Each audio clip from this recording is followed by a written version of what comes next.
March ಒಳಗಡೆ ನಾವು ಪಾವಗಡಕ್ಕೆ train ಅನ್ನ ತರ್ತಾ ಇದ್ದೀವಿ. ಜೂನ್ ಒಳಗಡೆ ಮಡಕ್ಸಿರ ಬರ್ತದೆ. ಮಡಕ್ಸಿರಿಂದ ಮಧುಗಿರಿಯಿಂದ ಕೊರಟಗೆರೆ, ಕೊರಟಗೆರೆ ಊರುಕೇರಿ ಎಲ್ಲಾ ಕಾಮಗಾರಿಗಳು ಕೂಡ ಆದೇಶ ಆಗಿದೆ, ಪ್ರಕೃತ ಆಗಿದೆ, ಕೆಲಸ ನಡೀತಾ ಇದೆ. ಊರುಕೇರಿಯಿಂದ ಈಗಾಗಲೇ ತಿಮ್ರಾಜಲ್ಲಿ 24-25 ಕಿಲೋಮೀಟರ್ ಲೈನ್ ಹಾಕಿ ಇನ್ಸ್ಪೆಕ್ಷನ್ ಆಗಿ ನಾನು ಕೂಡ ಟ್ರಾಲಿಲಿ ಅದನ್ನ ಸುತ್ತಾಡ್ಕೊಂಡು ಬಂದಿದ್ದೀನಿ. ಇನ್ನೊಂದು 1-1.5 ತಿಂಗಳಲ್ಲಿ ಟ್ರೈನು ಕೂಡ ಅಲ್ಲಿ ಓಡಾಡೋದಕ್ಕೂ ಕೂಡ ಮಾಡಿಸ್ತಾ ಇದ್ದೀನಿ.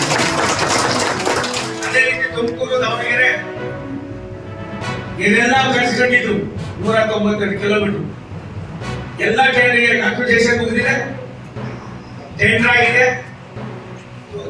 ತಿಮ್ಮರಾಜನಹಳ್ಳಿಯಿಂದ ದಾವಣಗೆರೆವರೆಗೂ ಕೆಲಸ ಪ್ರಾರಂಭ ಮಾಡಿದ್ದೀವಿ.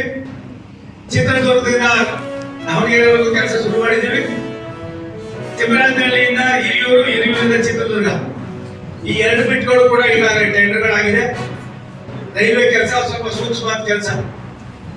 ಅದಾದ್ಮೇಲೆ ತುಮಕೂರು ನಗರ, ತುಮಕೂರು ರೂರಲ್, ಉಡುಪಿ, ಗುಬ್ಬಿ, ತುರುವೇಕೆರೆ, ಚಿಕ್ಕರಾಯಕರಣಿ, ಮತ್ತೊಂದು ಚಿತ್ತೂರು ಈ ಭಾಗಕ್ಕೆ ಹೋಗ್ಬೇಕಾದ್ರೆ 25-26 ರೈಲ್ವೆ ಗೇಟ್ಗಳಿದ್ದು.